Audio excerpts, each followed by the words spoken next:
अभी चुनाव आने वाला है, क्या इरादा है? क्यों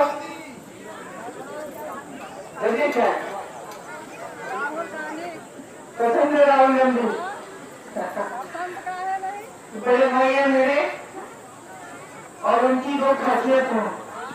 एक तो वो सच्चाई हमेशा बोलते हैं, मतलब यहाँ तक कि कभी कभी मैं भी चल जाती हूँ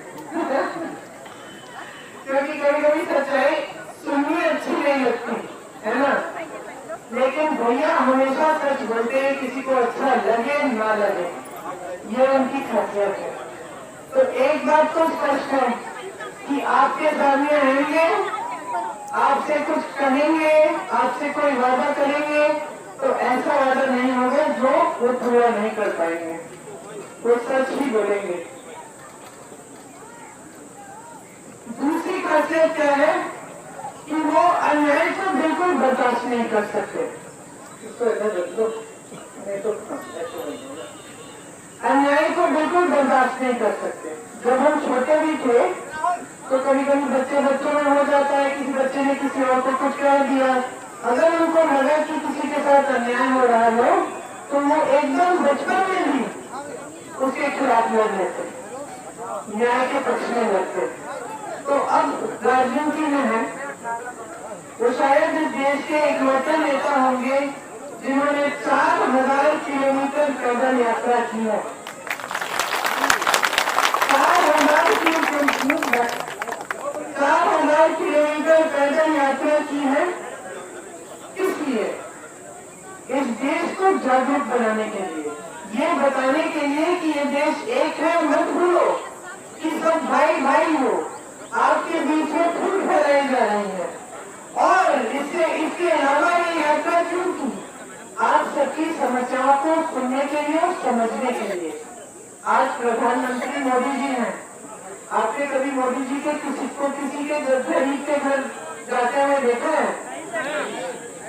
वाराणसी उनका संसदीय क्षेत्र है। आप वाराणसी के किसी के भी एक वाराणसी के वासी से पूछो, क्या मोदी जी उनके घर गए हैं? क्या मोदी जी ने कभी पूछा है किसान से कि भाई तुम कैसे अपना गुजारा कर रहे हो? इतनी महंगाई हो गई है, खेती से कमा पा रहे हो कि नहीं? नहीं पूछा है। तो क्या है कि अपनी सत्ता में मग्न है और अहंकार इतना हो गया है, जनता से कट गए हैं। भैया जनता से जुड़े हुए हैं, उनको एक एक चीज मालूम है।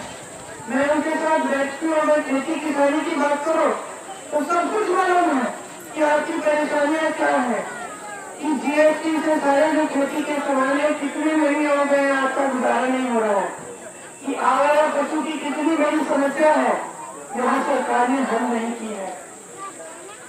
तो उनको सब कुछ मालूम है कि आप कैसे जी रहे हो, बहनों की क्या समस्याएं हैं। आप आज अगर दुकान जाती हो कुछ खरीदने के लिए तो इसका अच्छा है कि नहीं की जाती हो, मन में आता है कि चलो 2-4 चीजें अभी नहीं खरीदेंगे, कल अगली बार खरीद लेंगे।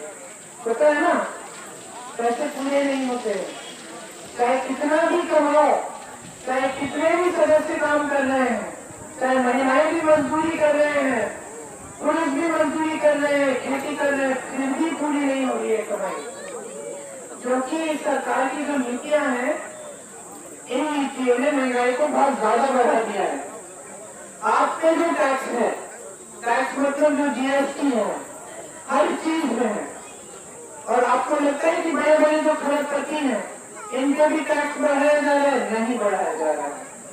मोदी जी की सरकार ने 16 लाख करोड़ रुपए, सोच भी सकते हैं कितनी रकम है, 16 लाख करोड़ रुपए खरबपतियों के माफ किए हैं। और यहाँ उत्तर प्रदेश में जहाँ इन्हीं की सरकार है प्रदेश की, यहाँ किसान आत्महत्या कर रहा है 1 लाख रुपए के लिए, 50,000 रुपए के लिए, जिसका कर्ज वो चुका नहीं पा रहा है, और उसके लिए 1 रुपया माफ नहीं है। आप बच्चों को पढ़ाते लिखाते हैं, बहुत मेहनत करते हैं। जब बच्चा सक्षम होता है, शिक्षित होता है, तो सिर्फ बच्चे की मेहनत नहीं है, माता पिता की मेहनत है, परिवार के सारे सदस्यों की मेहनत है उसकी शिक्षा में। आप मेहनत करते हैं, कभी कभी कर्ज लेते हैं उसको ट्यूशन भेजने के लिए, भर्ती की परीक्षा करें न किसी तरह से बच्चे की परवरिश करते हैं। कोई मजदूरी करेगा, कोई दिहाड़ी का काम कर लेगा, है कि नहीं?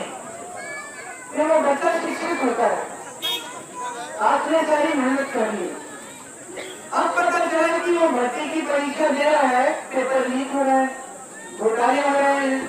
घोटाले करने वालों पे कार्रवाई नहीं है क्योंकि ज्यादातर सरकार से मिले हुए हैं। अब बच्चा अपना भविष्य क्या देखता है? वो देखता है कि मैंने इतने सालों की पढ़ाई की, मैं बोझ बन रहा हूँ अपने माता पिता पे। माता पिता कुछ भी करके मेरे लिए पैसे इकट्ठे करके मुझे ट्यूशन भेजे, मैं पेपर करता हूँ, पेपर लीक होता है, दोबारा करता हूँ, दोबारा लीक होता है, कोई घोटाला निकल जाता है, नियुक्ति नहीं होती और मेरे साल पे साल गवा रहा हूँ मैं, नौकरी नहीं मिल रही। और ऐसे बच्चों से मैं मिली उनको फंसते हैं क्योंकि इतनी बार परीक्षा दी, इतने साल हो गए, 2 साल 3 साल नियुक्ति के लिए इंतजार करते हुए, क्या वो देख रहे हैं? क्या करें? इतने सालों की मेहनत, इतने सालों का जो माँ बाप ने मेहनत की है पढ़ाने के लिए, उसने मेहनत की है परीक्षा देने के लिए, उसको छोड़ दे और कहीं और नौकरी ढूंढे या फिर ठहरे रहे कि उन्हें नियुक्ति होगी, तो फंस जाता है। एक लड़का था 26 साल का हो गया था, मुझे बताया, रो के बताया कि मैं दीदी क्या करूं, मेरे इतने साल चले गए, मेरी तो जवानी ही निकल गई, शादी भी नहीं कर पाया, अभी तक मैं इंतजार कर रहा हूँ कि शायद हो जाएगा। और इंतजार करते करते मेरी पूरी जवानी बीत गई। तो ये परिस्थितियां बनी हुई है। अब अगर मान लो कि आपका बच्चा भर्ती की परीक्षा न दे, एक जमाने में ऐसी नौकरियां होती थी अस्थायी, सरकारी कंपनियों की या फिर सेना में भर्ती होती थी। मैंने यहाँ देखा है यूपी में, जब मैं काम कर रही थी 2-3 सालों के लिए, तो सुबह सुबह देखती थी मैं 3-4 बजे सुबह बच्चे प्रशिक्षण कर रहे हैं, दौड़ लगा रहे हैं, सूरज उगा नहीं है लेकिन गांव के सारे बच्चे एक झुंड बना के दौड़ लगा रहे हैं कि हम सेना में भर्ती होंगे, इस देश के लिए हम शहीद होने के लिए तैयार हैं। मोदी जी ने क्या किया? अग्निवीर स्कीम है। अग्निवीर स्कीम क्या है कि सेना में भर्ती हो लेकिन 4 साल के लिए, 4 साल बाद वापिस घर जाओ, फिर से बेरोजगार हो गए, शहीद हो जाओगे तो वो दर्जा ही नहीं मिलेगा जो दूसरे शहीदों को मिल रहा है। तो इनकी सरकार ने हर स्तर पर जो गरीब है, जो किसान है, जो देश का आम आदमी है, नौजवान है, बहने हैं, आपको कंट्रोल करने का काम किया है। आपकी उम्मीदों को, आपकी आशाओं को, आपकी महत्वाकांक्षाओं को तोड़ने का काम किया है। तो आज आप आगे देख क्या सकते हैं? भविष्य में क्या है आपके लिए? अगर आप जागरूक नहीं बनेंगे, अगर आप ये बात समझेंगे नहीं कि जो सरकार चल रही है, तो धर्म के नाम पर राजनीति हो रही है, वो आपके लिए नुकसानदायक है। अमेठी में पिछले चुनाव में बहनों आपके घर आए, भाजपा की उम्मीदवार गई और दुर्दुनिया कराया और दुर्दुनिया में शपथ लगाया कि भगवान राम के नाम पर शपथ लो, भाजपा में वोट दोगे। महिलाओं ने लिया और उन्होंने कहा भगवान के नाम पे हमने शपथ लिया, हम वोट दे देते हैं। अब कितने चुनाव के लिए ये सिलसिला जारी रहेगा कि जो नेता है ना, उसकी जवाबदेही आपने खत्म कर डाली है। इंदिरा जी यहाँ की सांसद होती थी, इंदिरा जी आपके घर घर आती थी, आपकी जनता में, यहाँ की जनता में इतनी जागरूकता थी कि इंदिरा जी को भी हरा दिया। जब प्रधानमंत्री थी, आपको उनकी एक नीति पसंद नहीं आई, आपने सोचा कि ये गलत है, आपने इंदिरा जी जैसी महान हस्ती को हराया, उनको जवाबदेह बनाया ताकि उनके मन में ये बात आए कि मुझसे कुछ गलती हो गई है, इसलिए मैं हारी हूँ। इंदिरा जी नाराज नहीं हुई, समझी कि मुझे आत्मचिंतन करना है। 3 साल बाद फिर से चुनाव लड़ने आए, आपने दिखाया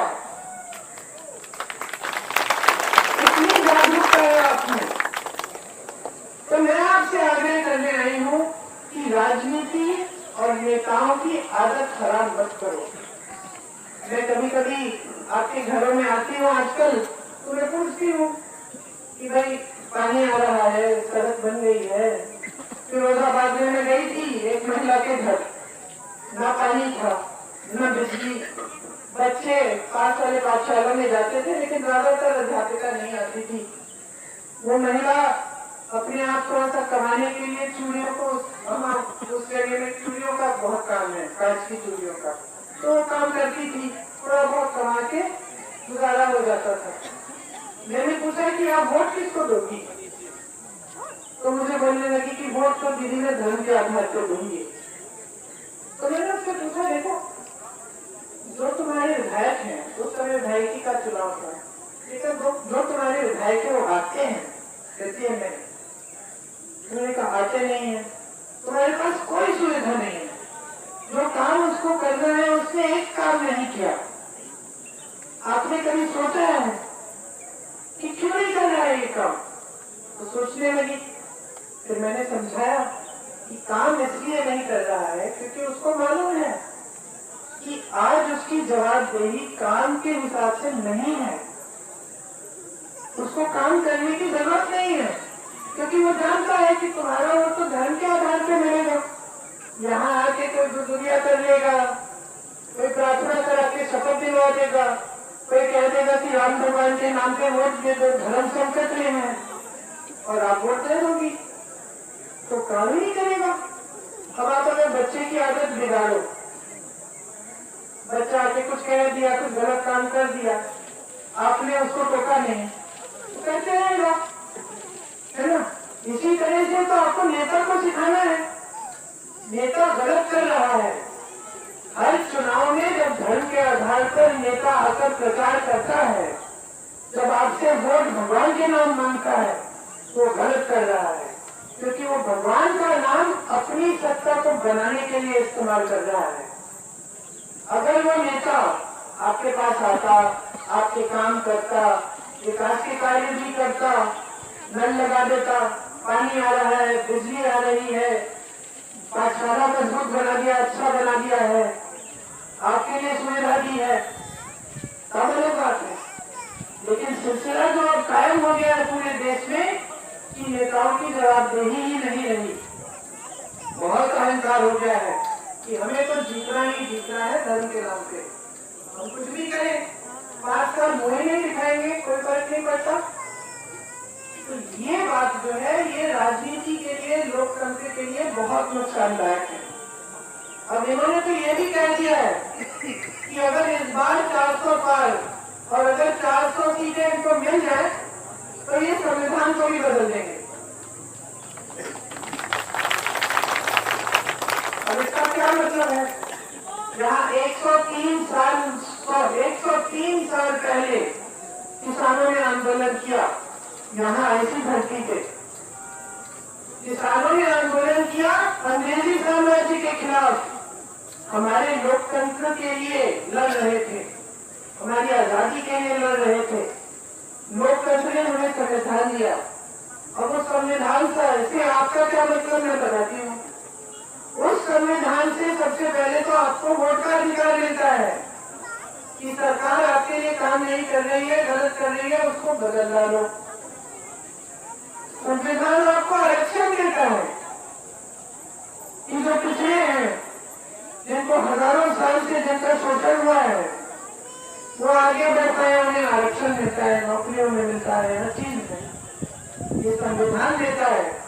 संविधान आपको अधिकार देता है, ये भोजन का अधिकार, जिसकी वजह से आपको 5 किलो राशन मिलता है, शिक्षा का अधिकार, जिसकी वजह से सरकार को पाठशालाएं खोलनी पड़ती हैं और उसमें आपके बच्चों की शिक्षा होती है। ये सब कुछ संविधान देता है। बोलने की आजादी, सवाल उठाने की आजादी, शिकायत करने की आजादी, कोई काम हो रहा है जो आपको पसंद नहीं है, जो आपको लगता है आपके लिए फायदेमंद नहीं है, आप आवाज उठा सकते हो। इसको लोकतंत्र बोलते हैं। लोकतंत्र में जो जनता होती है वो सर्वोपरि होती है। नेता सेवक होता है, नेता का धर्म होता है सेवा करना। तो इस पूरे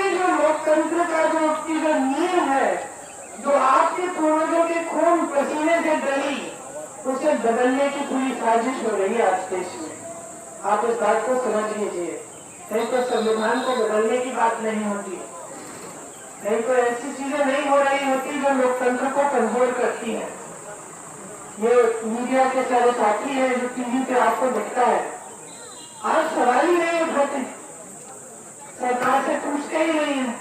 हमारे जमाने में जब हमारे पिताजी प्रधानमंत्री थे तो रोज लोग सवाल उठाते थे, कोई बुरा नहीं मानता था, इनको गिरफ्तार करते नहीं थे, कोई इनको डांटते नहीं थे। ये लोकतंत्र था कि ये मीडिया वाले जनता के पक्ष में सवाल उठाएंगे, सरकार जवाब दे। आज ये भी जवाबदेही खत्म हो गई है।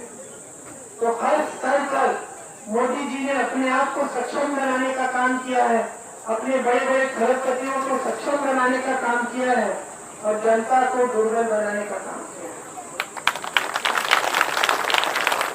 कांग्रेस पार्टी कुछ गारंटी लाई है, शायद आपको पत्र बांटे हैं कि नहीं, अगर नहीं बांटे हैं तो बाद के बाद में कार्यकर्ता बांटेंगे।